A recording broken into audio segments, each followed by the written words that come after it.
कैसे हैं आप सभी। Welcome back to Abhyudaya classes UP. आज के इस वीडियो में हम हमारे सीटेट के एबीएस से चुनिंदा संभावित प्रश्नों पर चर्चा करने वाले हैं। आगे बढ़ने से पहले अगर आप चैनल पर नए हैं और अभी तक चैनल को सब्सक्राइब नहीं किया है तो अपने चैनल अभ्युदय क्लासेज यूपी को लाइक शेयर एंड सब्सक्राइब करना नहीं भूलेंगे। ओके, चलिए देखते हैं। और हाँ, कमेंट बॉक्स में कितना आप स्कोर करते हैं वो तो अवश्य ही बताइएगा। देखते हैं कौन कितना स्कोर करता है, कितने प्रश्न सही करते हैं और कितने गलत, ये भी लिखना है। ओके, तो चलिए देखते हैं। हमारा पहला क्वेश्चन है, आर्सेनिक द्वारा जल प्रदूषण सर्वाधिक है। कहाँ है भाई? पश्चिम बंगाल में। ठीक है। वन्य जीव सुरक्षा अधिनियम पारित किया गया था। कब किया गया था? वन्य जीव सुरक्षा अधिनियम पारित किया गया था। कब किया गया था? फटाफट जवाब देंगे कमेंट बॉक्स में। 1972 में वन्य जीव सुरक्षा अधिनियम को पारित किया गया था। ठीक है। अब थर्ड क्वेश्चन देखते हैं। निम्न में रबी की फसलें हैं। कौन कौन सी रबी की फसलें हैं? चना और गेहूं क्या है? हमारी रबी की फसलें हैं। इसे आप याद रखेंगे क्योंकि ये हमेशा पूछे जाते हैं क्वेश्चन, रबी की फसलें। फोर्थ क्वेश्चन देखते हैं हमारा। वनों के कटान के प्रमुख परिणाम हैं। पहला, वन्य प्राणियों के प्राकृतिक आवास का विनाश। जल चक्रण पर प्रभाव। तीसरा, मृदा अपरदन। उपरोक्त में से कौन सा कथन सत्य है या सही है? इसका कौन सा जवाब होगा? केवल वन या वन और टू, केवल थ्री या वन टू और थ्री, कौन सा सही है? जल्दी जल्दी बताएंगे, फटाफट कमेंट बॉक्स में बताएंगे फटाफट। कौन सा है? फोर्थ। एक, दो और तीन, ये तीनों सही हैं। वनों के कटान के प्रमुख परिणाम कौन कौन से हैं? ये तीनों ही हैं। वन्य प्राणियों की प्राकृतिक आवास का विनाश भी है, जल चक्रण का प्रभाव भी है तथा मृदा अपरदन भी है। अब अगला क्वेश्चन देखते हैं। घरेलू मवेशी तथा भेड़ किस हरित गृह के गैस के उत्पादन के लिए उत्तरदायी हैं? इसका आंसर क्या होगा? इसका आंसर जल्दी बताएंगे। ओजोन होगा, नाइट्रस ऑक्साइड होगा, क्लोरोफ्लोरोकार्बन होगा या मीथेन होगा? इसका आंसर है 4, मीथेन। ठीक है। अगला क्वेश्चन है हमारा। कौन सी गैस अधिकतम भूमंडलीय तापमान वृद्धि के लिए उत्तरदायी है? इसका आंसर क्या होगा? Carbon dioxide. ठीक है। अगला क्वेश्चन है। ओजोन परत की मोटाई नापने की इकाई है। ये भी फटाफट बताएं कमेंट बॉक्स में। ओजोन परत की मोटाई नापने की इकाई क्या है? डॉप्सन इकाई है। आप अपना स्कोर काउंट करते रहिएगा कितना आपका सही हो रहा है स्कोर, और फिर अंतिम में सारे क्वेश्चन होने के बाद बताएंगे कमेंट बॉक्स में कितने में से कितना हुआ। ठीक है। अगला क्वेश्चन, वायुमंडल की सबसे निचली परत कहलाती है। क्या कहलाती है? क्षोभ मंडल, आयन मंडल, समताप मंडल या ओजोन मंडल? क्या कहलाती है? क्षोभ मंडल कहलाती है। वायुमंडल की सबसे निचली परत क्षोभ मंडल कहलाती है। अम्लीय वर्षा का कारण निम्नलिखित में से किसकी सांद्रता में वृद्धि है? किसकी हो जाएगा यहाँ पर? सांद्रता में वृद्धि है। SO2 तथा NO2 इसका आंसर है। अगला क्वेश्चन है। अत्यधिक चरण का परिणाम है। क्या है अत्यधिक चरण का परिणाम? मृदा प्रदूषण है या मृदा अपरदन है? जल वायु परिवर्तन है या ताप प्रदूषण है? क्या है? जल्दी से बताएंगे। अत्यधिक चरण, ये चरण है। अत्यधिक चरण का परिणाम क्या है? मृदा अपरदन होता है। ठीक है। विश्व पर्यावरण दिवस कब मनाया जाता है? ये तो सभी को पता है। विश्व पर्यावरण दिवस कब मनाया जाता है? 5 जून को। ठीक है। ये छोटे छोटे बच्चों को भी पता होता है, इसलिए आपको भी पता होना चाहिए। अभी देखते हैं अगला क्वेश्चन। काजीरंगा उद्यान प्रसिद्ध है। किसके लिए प्रसिद्ध है? एक सींग वाले गेंडे के लिए काजीरंगा नेशनल पार्क प्रसिद्ध है। ठीक है। यहाँ पे क्या होता है? एक सींग वाले गेंडे पाए जाते हैं। ऐसे आप एक सींग बना के समझ सकते हैं। काजीरंगा उद्यान किससे प्रसिद्ध है? एक सींग वाले गेंडे के लिए। अगले क्वेश्चन की ओर बढ़ते हैं। बाढ़ से समुद्रित पौधे मर जाते हैं क्योंकि मूल में श्वसन रुक जाता है। ठीक है। इसका आंसर क्या है? इसका ऑप्शन 2 सत्य है। अब आगे देखते हैं। अगला क्वेश्चन है। निम्नलिखित में से कौन सा ऊर्जा का स्रोत कभी पर्यावरणीय प्रदूषण नहीं करता है? कौन सा ऊर्जा का स्रोत कभी भी पर्यावरणीय प्रदूषण नहीं करता है? नाभिकीय ऊर्जा, कोयला या सौर ऊर्जा या पेट्रोलियम? इसका क्या जवाब होगा? सौर ऊर्जा जो होता है वो कभी भी पर्यावरणीय प्रदूषण नहीं करता है। अगला क्वेश्चन है। ह्यूमस निर्माण में कौन सहायक है? कौन सहायक है ह्यूमस निर्माण में? अपघटक सहायक है। ठीक है। थर्ड ऑप्शन बिल्कुल सही है। DDT है। जल्दी जल्दी बताएंगे DDT क्या है? कौन सा ऑप्शन इसमें सही है? 1, 2 या 3 या 4? जल्दी जल्दी बताएंगे कमेंट बॉक्स में। ऑप्शन थर्ड सही है। ठीक है। अपना स्कोर काउंट करते रहेंगे। अगला क्वेश्चन है। उच्चतम न्यायालय ने सरकार को निर्देशित किया है कि यमुना के जल की गुणवत्ता कम से कम ग्रेड C स्तर तक बनाए, जिससे उसे लोगों के पीने योग्य बनाकर उपलब्ध कराया जा सके। उक्त कथनानुसार ग्रेड C स्तर का अर्थ है ग्रेड C। ठीक है। Grade C। इसका कौन सा आंसर है? इसका आंसर है ऑप्शन थर्ड, औसत दर्जे का प्रदूषित जल। अगला क्वेश्चन की ओर बढ़ते हैं। पृथ्वी की सतह पर कितना प्रतिशत भाग जल से घिरा है? ये सभी को पता है। पृथ्वी का लगभग 71% भाग जो है जल से घिरा हुआ है। ओके। अगला क्वेश्चन है हमारा, किसी खाद्य श्रृंखला की प्रथम कड़ी सदैव हरे पादप होते हैं क्योंकि वे सूर्य के प्रकाश में वायुमंडलीय CO2 स्थिरीकृत करते हैं। ऑप्शन थर्ड इसमें भी सही है। अगला क्वेश्चन है हमारा, भारत के किस क्षेत्र में अधिकतम भूस्खलन की घटनाएं होती हैं? इसमें कौन सा ऑप्शन सही है? Option A, option B, option C या ऑप्शन डी? इसमें ऑप्शन बी हमारा, यानी कि 2 ऑप्शन सही है, हिमालय। भारत के किस क्षेत्र में अधिकतम भूस्खलन की घटनाएं होती हैं? हिमालय में अधिकतम भूस्खलन की घटनाएं होती हैं। ठीक है। अगला क्वेश्चन हमारा, निम्नलिखित में से कौन सा युग्म सुमेलित नहीं है? इसका ऑप्शन 4 सही है हमारा, कठोर कृषि भूमि अपर्दन। अर्थात कि ये तीनों जो ऑप्शन है वो सुमेलित हैं, इसे हम ध्यान में रखेंगे। ये जो सुमेलित ऑप्शन है उसे भी ध्यान में रखेंगे। अगला क्वेश्चन देखते हैं, राष्ट्रीय पाठ्यचर्या की रूपरेखा 2000 में जो आई थी के अनुसार पर्यावरण अध्ययन को किस कक्षा समूह में स्थान दिया गया है? इसका कौन सा उत्तर है? ऑप्शन सेकेंड जो है सही है, 3री से 5वीं कक्षा। ठीक है। अगला क्वेश्चन है, मानव पर्यावरण संबंध एक ... संकल्पना है। कौन सी संकल्पना है? ऋणात्मक है या धनात्मक है या संज्ञानात्मक है या इनमें से सभी है या कोई नहीं है? कौन सा ऑप्शन सही है? ऑप्शन सेकेंड जो है सही है, मानव पर्यावरण संबंध एक धनात्मक संकल्पना है। ठीक है। अगला क्वेश्चन देखते हैं, निम्नलिखित में से कौन सा विटामिन कोशिकाओं की सुरक्षा में सहायक है? Vitamin E. Option third vitamin E क्या है? कोशिकाओं की सुरक्षा में सहायक है। अगला क्वेश्चन है, भूकंप की तरंगों को निरूपित करता है। कौन सा है? सिस्मोग्राफ जो है वो भूकंप की तरंगों को निरूपित करता है। ठीक है। ऑप्शन नंबर 1 सही है। सजीवों में ऑक्सीशोषण की प्रक्रिया में यहाँ पे खाली स्थान है, ऊर्जा अवमुक्त होती है। कौन सा ऑप्शन सही है बताएंगे? ऑप्शन थर्ड सही है, 673 किलो कैलोरी। ठीक है। जब ध्रुव से भूमध्य रेखा की ओर बढ़ते हैं तब जैव विविधता क्या होती है? जैव विविधता जब ध्रुव से भूमध्य रेखा की ओर बढ़ते हैं तब जैव विविधता बढ़ती है। ठीक है। ऑप्शन नंबर 1 सत्य है, यानी कि जब ध्रुव से भूमध्य रेखा की ओर बढ़ते हैं तब जैव विविधता बढ़ती है।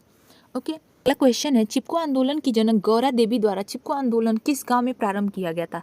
चिपको आंदोलन, पिको आंदोलन, ये हमें नर्मदा बचाओ आंदोलन, ये सभी हमें पता होने चाहिए। तो चिपको आंदोलन की जनक जो गौरा देवी हैं उन्होंने चिपको आंदोलन को किस गांव में प्रारंभ किया था? रैणी गांव में इन्होंने चिपको आंदोलन को प्रारंभ किया था। अगला क्वेश्चन देखते हैं, सामाजिक वानिकी का उद्देश्य क्या है? सामाजिक वानिकी का उद्देश्य कौन सा ऑप्शन सही है? पर्यावरणीय, सामाजिक व ग्रामीण विकास में मदद के उद्देश्य से वनों का प्रबंध। ऑप्शन नंबर 1 हमारा बिल्कुल सत्य है। स्मॉग बनता है, स्मॉग किससे किससे बनता है? ये हमेशा एग्जाम में, SSC के एग्जाम में भी हमेशा पूछता है, स्मॉग बनता है किससे किससे बनता है स्मॉग? इसका ऑप्शन है धुएं तथा कोहरे से। ऑप्शन नंबर 1 सत्य है। स्मॉग जो है SMOG, स्मॉग स्मोक और फॉग से बनता है। ठीक, स्मोक और फॉग से बनता है ये, इसको आप ध्यान में रखेंगे। यहाँ पर थोड़ा लिखने में दिक्कत हो रही है। ओके। अगला क्वेश्चन है, जल संग्रहण के संबंध में वहाँ की क्षेत्रीय भाषानुसार कौन सा युग्म सुमेलित नहीं है? यहाँ पर कौन सा युग्म सुमेलित नहीं है ये बताना है। राजस्थान खादीन, बिहार आहार, कर्नाटक कांदी, तमिलनाडु एरिस। कौन सा युग्म इसमें सही नहीं है? ऑप्शन नंबर थर्ड कर्नाटक कांदी। बाकी ये तीनों युग्म जो हैं बिल्कुल सही हैं। ठीक है। अगला क्वेश्चन है, अपने पर्यावरण की स्वच्छता और शुद्धता का मूल्यांकन करना प्रमुख उद्देश्य है भावनात्मक क्षेत्र का। ठीक है। ऑप्शन नंबर सेकेंड बिल्कुल सत्य है।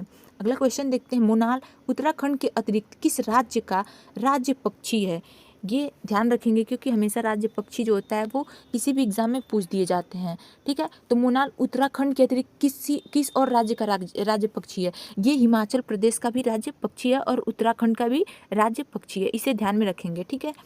सागरीय खरपतवार महत्वपूर्ण स्रोत है, किसका है? ऑप्शन नंबर थर्ड हमारा सत्य है, आयोडीन के महत्वपूर्ण स्रोत हैं। नेक्स्ट क्वेश्चन देखते हैं, ग्रीन पीस इंटरनेशनल का मुख्यालय अवस्थित है कहाँ पर? इसका ग्रीन पीस इंटरनेशनल का हेडक्वार्टर अवस्थित है, ये हमारा है एम्स्टर्डम में। ठीक। अगला क्वेश्चन है, प्रकाश संश्लेषण के प्रकाशीय चरण के दौरान ... का ऑक्सीकरण एवं का अपचयन होता है। कौन सा ऑप्शन सही है बताएंगे जल्दी जल्दी कमेंट बॉक्स में।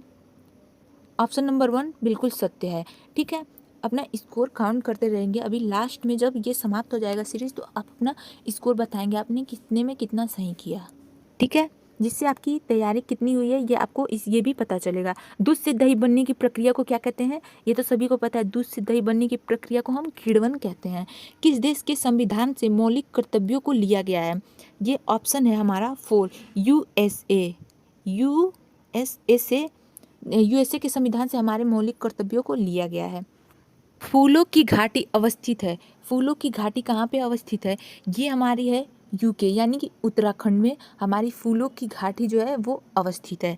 ठीक है, ऑप्शन नंबर 4 बिल्कुल सत्य है। आगे बढ़ते हैं, ये दोनों काफ़ी इंटरेस्टिंग क्वेश्चन है हमारे। सबसे पहला जो है ध्रुव तारा कहा जाता है, किसे कहा जाता है, उत्तरी तारे को, तार नहीं तारे हैं। ठीक है, क्वेश्चन नंबर 1 जो ऑप्शन है हमारा फर्स्ट ऑप्शन बिल्कुल सत्य है। ठीक है, और भारत में प्रोजेक्ट टाइगर प्रारंभ किया गया था, कब किया गया था भारत में प्रोजेक्ट टाइगर, ये हमेशा क्वेश्चन बनता है और बहुत इंपॉर्टेंट और अच्छा क्वेश्चन है हमारा। भारत में प्रोजेक्ट टाइगर कब प्रारंभ किया गया था, इसका ऑप्शन सेकेंड जो है हमारा बिल्कुल सत्य है। 1973 में भारत में प्रोजेक्ट टाइगर प्रारंभ किया गया था या स्टार्ट किया गया था, जो भी कह सकते हैं आप। ठीक है, और ध्रुव तारा किसे कहा जाता है किसको, उत्तरी तारे को। ये दोनों ध्यान में रखेंगे। अगला क्वेश्चन है, आर्सेनिक द्वारा जल प्रदूषण सर्वाधिक है, अभी ये जस्ट हमने आगे समझा था, पश्चिम बंगाल में। इसे एक बार और रिवीजन हो गया, कोई बात नहीं। अगला क्वेश्चन देखते हैं, वायुमंडल का प्रमुख स्तर जो पृथ्वी तल के नज़दीक है, कौन सा ऑप्शन सही है, वायुमंडल का प्रमुख स्तर जो पृथ्वी तल के नज़दीक है, समताप मंडल, मध्यमंडल, क्षोभ मंडल या आयन मंडल, कौन सा सही है, ऑप्शन नंबर 3 बिल्कुल सत्य है, क्षोभ मंडल। एक मार्ग का संबंध है, किससे एक मार्ग का संबंध, सभी को पता है, ऐड भी देखा होगा, ऐड से याद ही होगा, गुणवत्ता से एक मार्ग का संबंध है।